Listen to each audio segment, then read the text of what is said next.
I was just handing out flyers when I saw her. Alicia, my girlfriend. Hair messy, lipstick smeared, locked in a heated kiss with the school heartthrob, in a sports car. I walked up, knocked on the window. The guy looked me up and down, bored, and asked, "Who's this?" Alicia didn't even blink. She leaned into him and said coldly, "Just a simp. If it bothers you, I'll dump him right now." Then she turned her back to me like I was nothing, lips still warm from someone else. The heartthrob smirked, licking the spot where she'd just kissed him. "Leave," he said. "Beauties belong to the strong." I stared at him. "I don't care about her," I said. "But why are you in my car?" His smug face dropped. He gripped the wheel tighter, confused. "What do you mean, your car?" I popped open the glove box, pulled out the registration, and held it up. "This. My name's on it, so unless you're stealing it, I suggest you get out before I call the cops." The color drained from his face. He scrambled out of the car, leaned in close, and whispered, "Please don't call them. My dad's a mechanic. I just took it out for a spin. It was there for servicing." "Borrowed it?" I said, raising my voice. "Is that what we're calling theft now?" "Bro, I'm sorry," he mumbled. I shot him a glare. "Don't bro me. I need to check the car." There was a dent on the hood. I turned on him. "What's this?" He panicked. "Not me. Alicia sat on it, wanted selfies, posted a bunch on her moments." I checked my phone. Nothing. Then I realized I was blocked. He showed me the photos from his phone. Alicia, draped across my car like she owned it. I sighed. "Fine. Keep your stories. I'll keep these photos. See you both in court." His face turned ghost white. "Wait. How much is it gonna cost?" "About 100 grand. He nearly collapsed. "But she's the one who damaged it. Why do I have to pay?" "Because you were part of it," I said flatly. "It's called shared responsibility. Your dad's year's worth of labor, gone." And just like that, the proud school hunk started crying. Through snot and tears, he choked out, "She wouldn't listen. I told her it was carbon fiber. Expensive. She didn't care. My parents worked so hard, and now we're screwed." I climbed back into my car, already calling someone to assess the damage. His meltdown wasn't worth my time. As I rolled up the window, I heard him sob. "Why are you the rich one?" "She said you work 3 jobs handing out flyers." I glanced at him. "I do hand out flyers, but those stores, they're mine. My family owns half the street. I'm just doing the rounds." And with that, I shut the window on his tears. Then came a message from Alicia. "Since you saw it, let's break up. Don't blame me. Blame your loser parents. I'd rather cry in a Lamborghini than laugh on your bicycle while you hand out flyers." I stared at the screen. Both the Lamborghini and the bicycle were mine. So, should she cry or laugh before I could type, "See you in court"? She blocked me. Of course, she owed me 100 grand and had the nerve to block me. I didn't care that it was the girls' dorm. I went straight in. It was early, quiet. I stood outside Alicia's door, ready to knock when I heard voices. A girl's voice asked, "Did you do what I told you?" Alicia answered, "Yes." I lied. I told him I took the pill. Laughter. "Perfect timing. You're likely to get pregnant right now. Once you are, he'll have to marry you." Alicia hesitated. "What if he makes me get an abortion?" "As long as you're pregnant, he's stuck. You even dumped your boyfriend for him. He won't dare walk away." My stomach turned. She really thought she could trap the campus heartthrob with a baby. I knocked. Alicia opened the door, scowled. "Didn't we break up? Why are you here? Poor and desperate, is there anything more pathetic?" She thought I was there to win her back. Her roommate Ava, Alicia's ride or die, jumped in. "Can you stop holding her back? Let her pursue happiness." I just stood there, stunned. So cheating in a borrowed car now counted as pursuing happiness? I knew Ava well. The same girl who used to mock me. A man's love is measured by how much he spends. Thanks to her, I'd spent a lot. Now, I just wanted my stuff back. "Don't care about the breakup," I said. "But the phone you're using? That's mine. Give it back." I didn't mention the car was mine. Not yet. I knew Alicia too well. If she found out, she might suddenly remember how much she missed me. First, I had to get my things back. The moment I asked for the phone I bought her, Alicia's expression turned icy. "Wow," she scoffed. "So you're that petty? Can't you even consider my feelings?" I just stared at her. Feelings? After everything she'd done? I wasn't being petty, I was being practical. She betrayed me, and now I was supposed to care about how she felt, Eva, always ready to stir. The pot burst into laughter like this was all some game. "Can't you see through this loser's act?" she said. "He's not here for the phone. He's here to guilt you, make you hesitate. He can't accept the breakup." Alicia crossed her arms, smug. "Oh, I get it now. You think if I can't give the phone back, I'll be too embarrassed to leave you, right? You forgot something. I'm with someone rich now." She tilted her chin up proudly like she'd already won. Eva chimed in like a loyal sidekick. "Sis, don't worry. I just Googled his car. It's worth millions. He'll buy you a new phone before dinner." Alicia laughed. "Fine, I'll give it back. But let me make one last call. I want you to hear why I broke up with you, so you'll finally understand. You and him live in two completely different worlds." I wondered if she meant the school heartthrob. If so, she clearly didn't know what I knew, like how his dad once sighed to me about barely affording rent. Some different world. She dialed the heartthrob, smirking, and put him on speaker. "Brother," she said, voice dripping with fake sorrow. "My ex is here. He's demanding I return the phone he gave me. Without it, how will I contact you?" I could hear Eva holding back laughter beside her, but the voice on the other end? Not what they expected. "You bitch," the heartthrob snapped. "Don't let me see you again. I swear, every time I do, I'll beat you."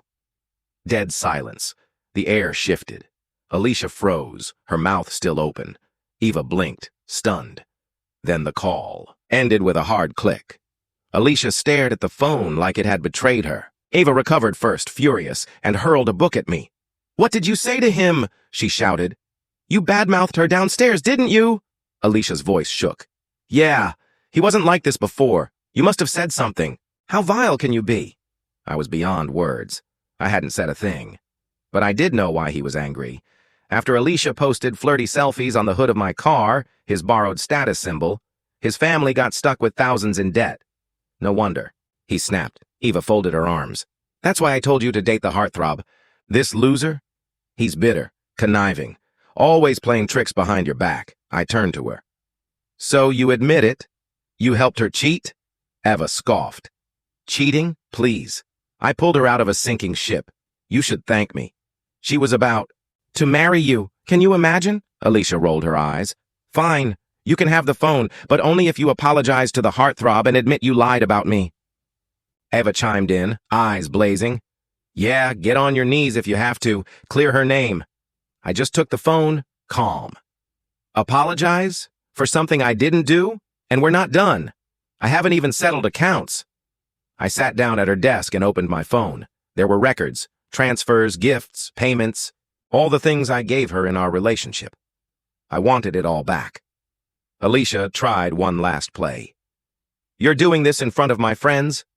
After everything we had?" I didn't answer. I kept calculating. Eva, offended by my silence, snapped. A photo of me mid-scroll. "You'll regret this," she hissed. "I'm posting this right now. Let the whole world see the king of losers." I thought she was bluffing. But a second later, I saw the post. "Ladies beware. The poorer they are, the worse they behave. My bestie got stuck with a leech. Terrifying." I looked up, deadpan. "Why is it always about money with you? If you love it that much, just tattoo gold digger on your forehead." Eva smirked. "If I love rich men, at least I'm honest about it. You're just mad because you don't have what it takes." She stalked over to the window, pointing outside.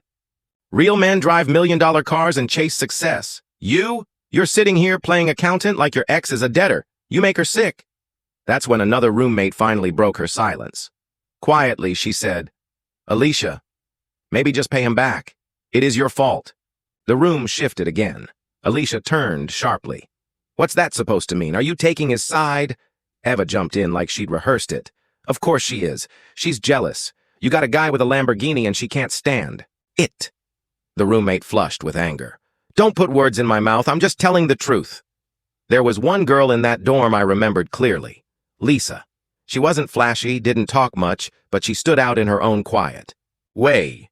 Back when Alicia wanted to flex and had me buy fancy desserts for all her dorm mates, Lisa was the only one who refused. She said she couldn't accept something she hadn't earned. That left a mark on me. She was poor, sure, but she had pride and integrity. But now, Alicia turned her attention toward her. She let out a dramatic sigh, put on that fake soft tone she used when she wanted to humiliate someone, and said, "Lisa, I know you're poor, living on student loans and scholarships, but resenting, the rich won't make you a better person. Being kind matters more than good grades." Lisa's eyes widened, genuinely stunned. "Wait, are you saying I'm not a good person?" I was floored. Lisa was the definition of hardworking. She carried herself with dignity, always kind, always honest. And Alicia. Alicia had just been making out with her sugar daddy in a sports car, in front of me, her boyfriend. And now she had the audacity to judge Lisa. Eva, of course, was already sharpening her claws. "I know your type," she sneered at Lisa. "You're just another poor girl pretending to be all classy.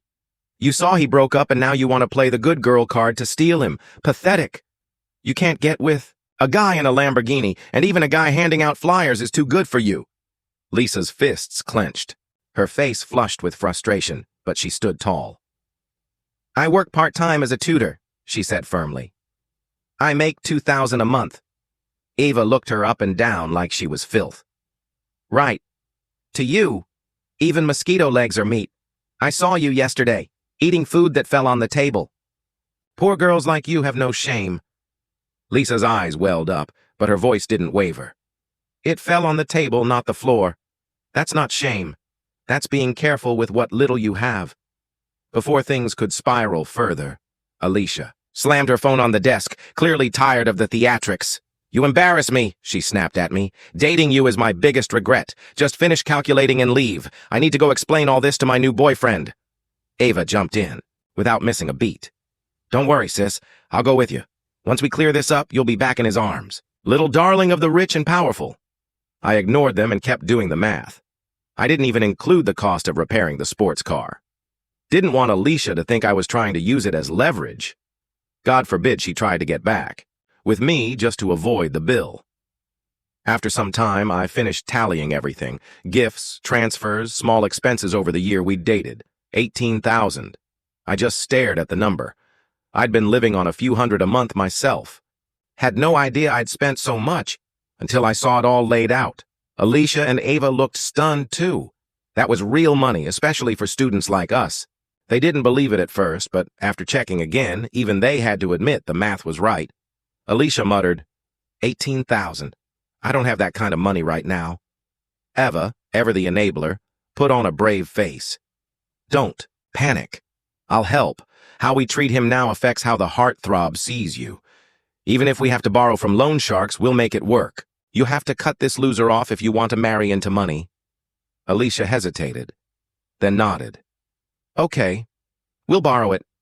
Just don't tell my parents. They'll kill me if they find out.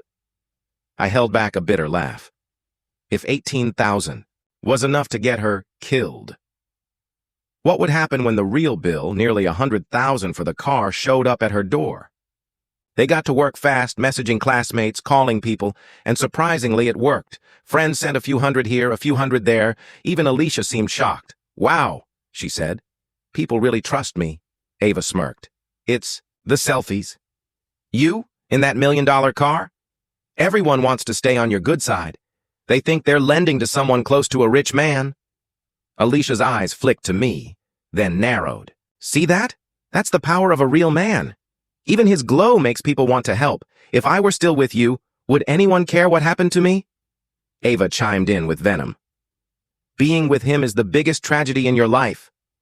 Eventually, they scraped together over 8,000, still 10,000 short. Eva took a breath.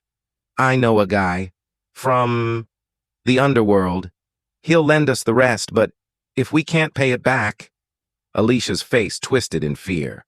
What happens if we don't? Don't worry, Eva said, quickly. Your new boyfriend's rich. He'll cover it. He has to. And just like that, the shady lender showed up. No questions, no hesitation. Handed over $10,000 like it was nothing. With the full amount finally collected, they shoved the cash into my hand. Alicia flung the phone at me like it was a curse. Satisfied? Get out. I don't want anything to do with you anymore. I didn't say anything, just nodded, then turned to Lisa and asked gently, "Can we talk outside for a second?" She looked confused, hesitant. Didn't know why I'd be asking her that now. Eva, of course, couldn't resist one last jab. Ha! I knew something was going on between them. She pays him back and suddenly they're a couple? Gross. But I wasn't asking Lisa out. I needed her help. She worked on the student council and had access to the school's contact directory. I was planning to send Alicia's family a court summons, and I needed their address. Lisa's cheeks flushed a deep red. She lowered her gaze and quietly followed me out. Behind us, Ava's voice dripped with venom. "Oh, wow. You're really going with him? You're just happy picking up Alicia's leftovers?" Lisa's lips trembled. I don't have any intentions like that." But Eva didn't let up. Pretentious little flirt. Keep playing the innocent act. No wonder your family's poor. It runs in your blood. Just look at you, trying to cozy up to a guy who hands out flyers. No standards at all.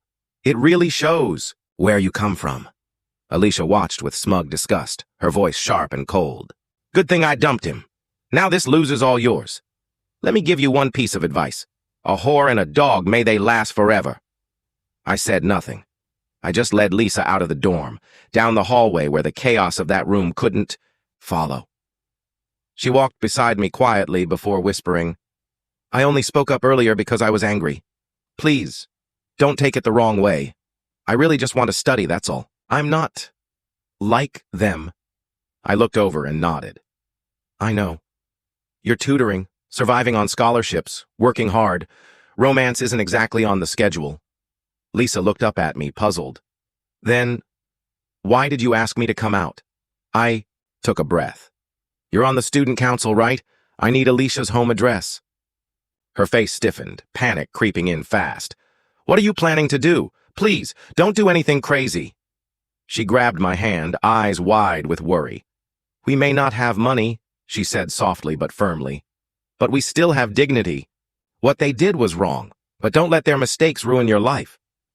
For a moment I was silent, staring at this girl who barely knew me but somehow still cared. Did she think I was planning revenge? Realizing she was still holding my hand, she quickly let go, cheeks flushing again. "You're hardworking and determined.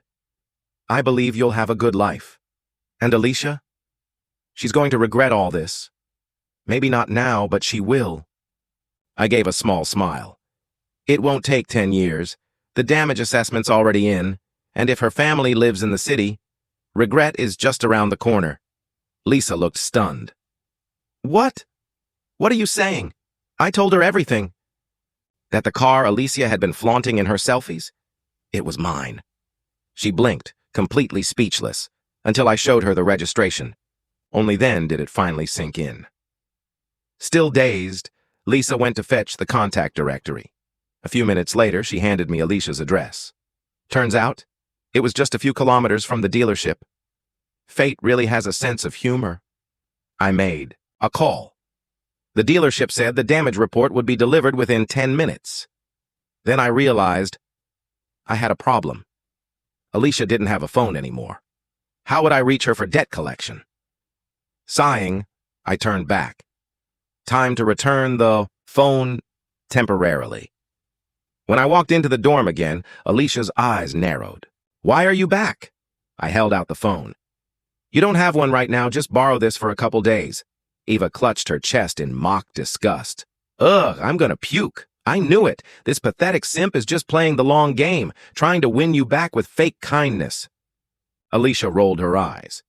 "Do I look like I'd fall for that again? You're embarrassing yourself." But before the insults could go any further, Ava's phone suddenly rang. She frowned, looked at the screen, and said, Why are your parents calling me?" My chest tightened. The dealership worked fast. Alicia snatched the phone. "Mom, what's wrong?" She didn't put it on speaker, but even across the room, we could hear her mother yelling through the receiver. "Don't call me Mom! Do you have any idea what your father and I earn? You've ruined us!" The color drained from Alicia's face. She stammered, "Mom, what happened?" She moved to the corner of the room, away from our eyes, but her sobs gave her away. Ava rushed over. "Sis, what's wrong?" Alicia choked back her tears. Now I get it. Why the heartthrob suddenly flipped on me. I sat on his car and dented it, and now he wants my family to pay. "How much?" Eva asked, barely breathing. Alicia's voice cracked. 137,000. Eva's jaw dropped. "Just from sitting on it?" Alicia nodded numbly. "The bill's already at my house. My mom took a photo and sent it to me." She dropped onto the bed like her legs gave out. Her hands trembled as she reached for her phone. Eva bit her lip, thinking hard. "Don't panic. I might have a way." "Out." Alicia glanced at her. "What can we do?" Ava leaned in. "You need to check if you're pregnant. If you are, and you're carrying his baby, would he really make you pay?" Alicia's eyes lit up, desperate. "Right. Even if, he doesn't love me anymore, he won't ignore his own child." Ava smirked. "Exactly. And if he still tries to collect? You go to his house and make a scene." Alicia sighed, but this time it was with resolve. "I wanted to use the baby to marry rich. I guess now it'll just pay for the car repairs." Ava patted her shoulder. "Hundreds of thousands isn't a joke. Your parents would take years to earn that. And who knows, maybe his family will feel guilty. They might cover it and even hand you a new car." I stood quietly, watching the two of them scheme. Me wanted to speak up, to warn Alicia that no baby, real or fake, was going to wipe that debt. But before I could say a word, she turned, eyes sharp as glass, and snapped, "Don't say a damn thing." And just like that, the door to reason slammed shut. "Get lost. I don't want to hear your voice. I'm already in a bad mood." Alicia didn't even look at me when she said it. Eva, arms crossed and full of her usual attitude, jumped in, too. "Yeah, seriously. We're trying to figure out how to calm the heartthrob down. You hovering here? Not helping." I tried to stay calm. "Maybe just read the documents first?" "Get lost, loser," Eva snapped. "Keep pestering Alicia and we'll call it harassment. See you in court." I gave a short nod. Fine. Court it is. We were heading there eventually anyway. Alicia, meanwhile, had already picked up her phone and sent a voice note. "Please, come downstairs. I want to talk, please." Not even a minute passed before the reply came in, and when she hit play, the heartthrob's voice rang out, cold and angry. "Sure, you slut. I want to talk too. Come down now." Alicia's face paled. She looked at Ava, worried. "Will he really forgive me? With that tone?" Ava stayed confident. "Go. Beg. I'll go with you." They started walking out just as I turned to leave, but then Lisa returned. Her presence was like a breeze in a storm, quiet but grounding. She glanced between Alicia and Eva as they brushed past us, then turned to me with concern. "Will you make her pay a lot?" I shook my head. "No, I'm not here to extort her. She should just pay what she owes. But honestly," I paused, then added, "I think they're begging the wrong person." Lisa blinked. "What do you mean?" I didn't answer right away. We got downstairs, and there he was, the heartthrob, standing by the roadside, eyes puffy, wiping away tears, and on his cheek, a bright red slap mark. If I had to guess, he probably told his dad the truth and got some fatherly love in return. Alicia and Eva were stunned. Ava whispered, "Seriously? With all that money? He cries like this?" Alicia mumbled, "Maybe he really loves that car.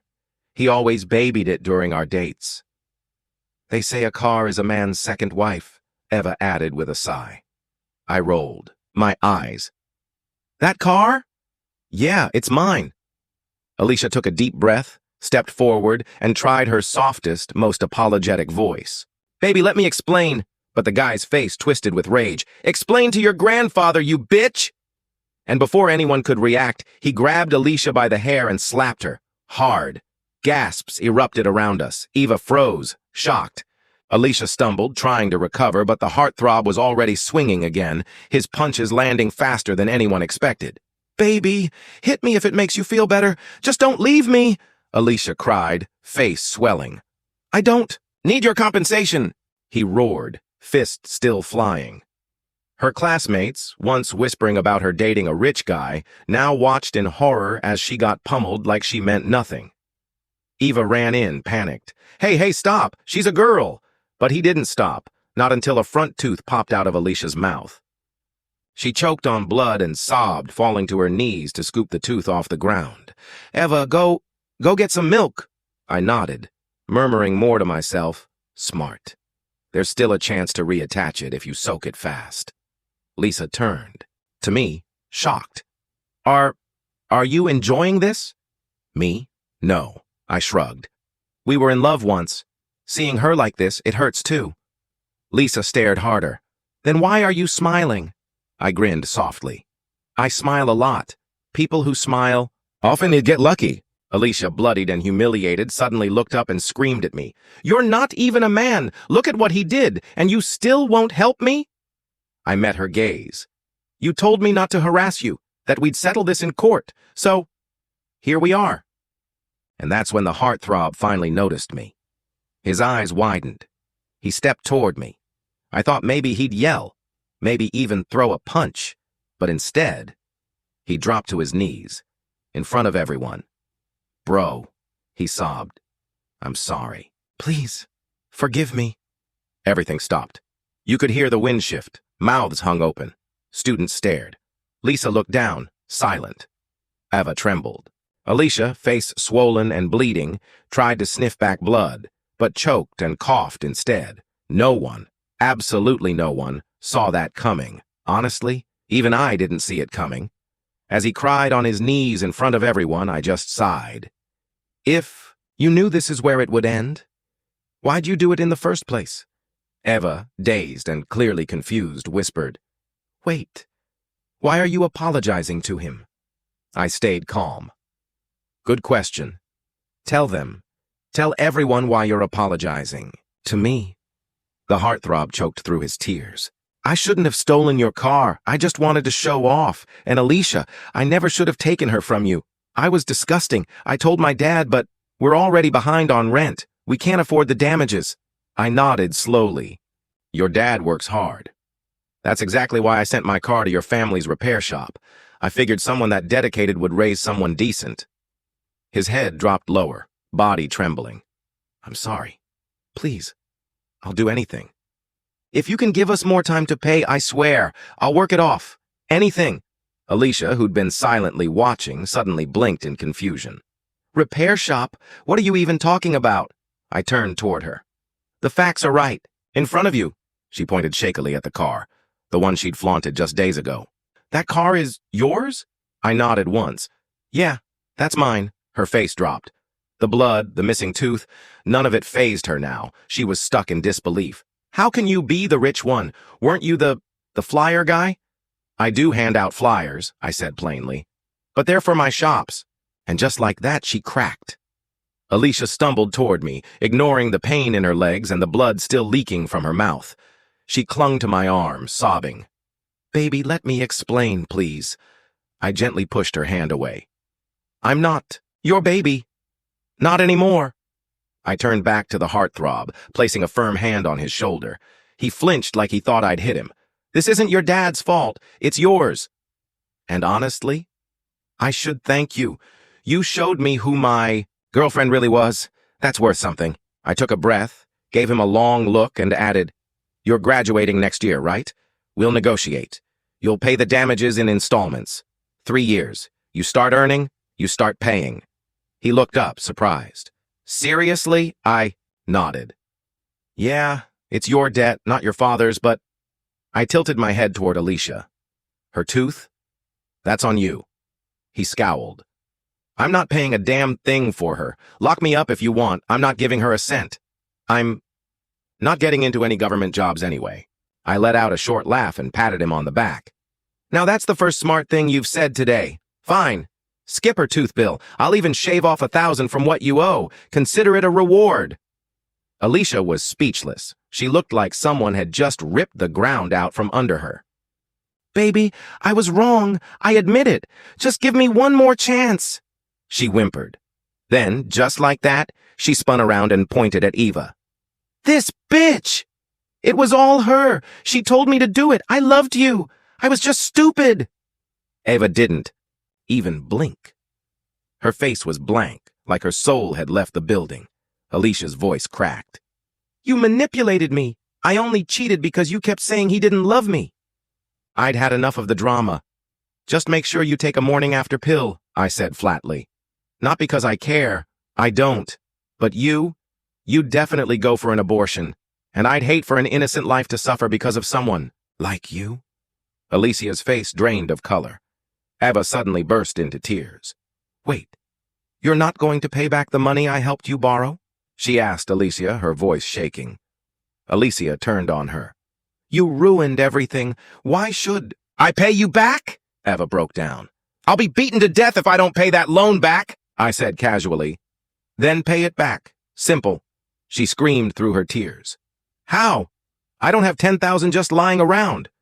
Lisa clenched her fists. You mocked me for eating leftover food like I was trash, but your own family doesn't even have 10,000. You're poor too. So why do you bully other poor people? You deserve this. Eva collapsed to the ground, sobbing uncontrollably. I turned to Alicia, gave her one final look.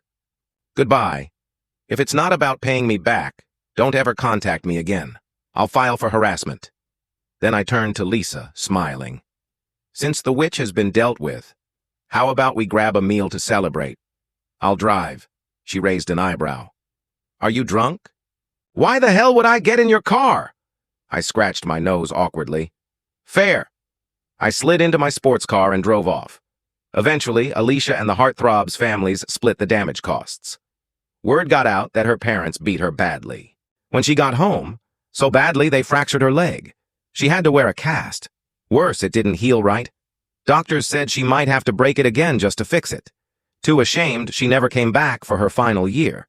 Eva did return. But now people whispered behind her back, called her a traitor to the poor, a snake, a fake. Desperate to pay off her loan, she begged for jobs, but no one wanted to hire her. Eventually, she came to me, tears in her eyes, asking for anything. I gave her something, toilets. At one of my lower-end restaurants, she used to laugh at poor people. Now she was cleaning up after them. Every time she scrubbed a bowl, she cried. Word spread. Some students even came just to use the toilet after she cleaned, just to force her to do it again. As for Alicia, she started messaging me. A lot. Still, begging to get back together. But all I saw was read and silence. I ended up blocking her. But that didn't stop Alicia. She just kept switching numbers, calling from random ones, messaging nonstop. No apology, just obsession, harassment. Eventually, I did what she never thought I would. I sued her. And that finally shut her down. She disappeared after that. No more calls, no more texts, just silence. As for Lisa and me, nothing ever happened between us. And honestly, maybe that was for the best. She wasn't like Alicia or any of her friends. Lisa had her own compass, disciplined, quietly strong, the kind of girl who didn't need to prove anything to anyone. She didn't reach out during our final year of college. And after graduation, she moved back to her hometown to become a teacher. She once told me her village had so many children who couldn't even afford shoes, and that she wanted to do something about it. I admired her for that. Still do. I messaged her a couple of times, just to check in, but she was never interested in anything romantic. The only thing she ever asked from me? If I could help organize a clothing drive for the kids in her town. I sent over a few boxes of old clothes. That was the last time we talked. Still, every now and then, I think about her, about what she said once, quietly but firmly. Even when you have nothing, you still have dignity. That line stuck with me. So did she. A girl who asked for nothing and gave everything. Wherever she is now, I just hope life's been kind to her. She deserves that.